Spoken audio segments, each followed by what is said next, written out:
Hi folks, and welcome back to another Philosophy Club. I want you to imagine a game so realistic and powerful that it could give you any experience you wanted. Whatever you can think of, it can do. The engineers who run the game place you in a tank, attach electrodes to your brain, and from then on, any experience you desired would be given to you by this extremely powerful game.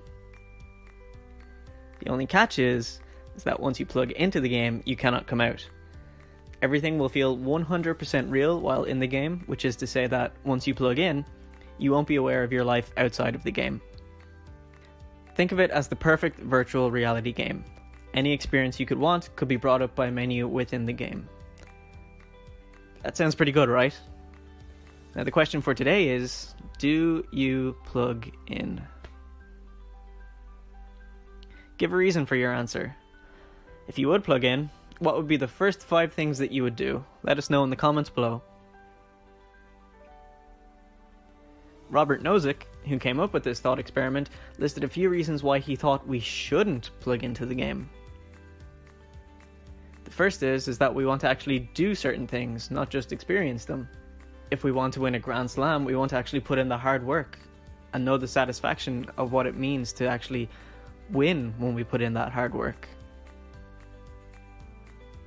The second reason is that we want to be a certain way. Our whole life, we've been making choices to become the person we want to be. If we are in the game, the person we leave behind in the tank cannot become the type of person that they want in reality.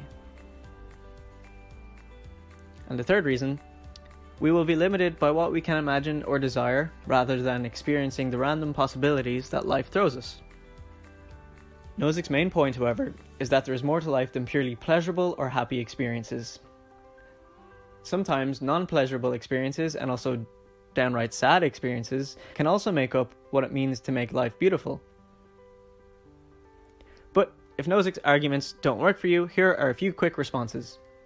People whose lives are inordinately painful might be more likely to plug into the machine, and that Nozick's experiment is biased towards people whose lives are already quite good.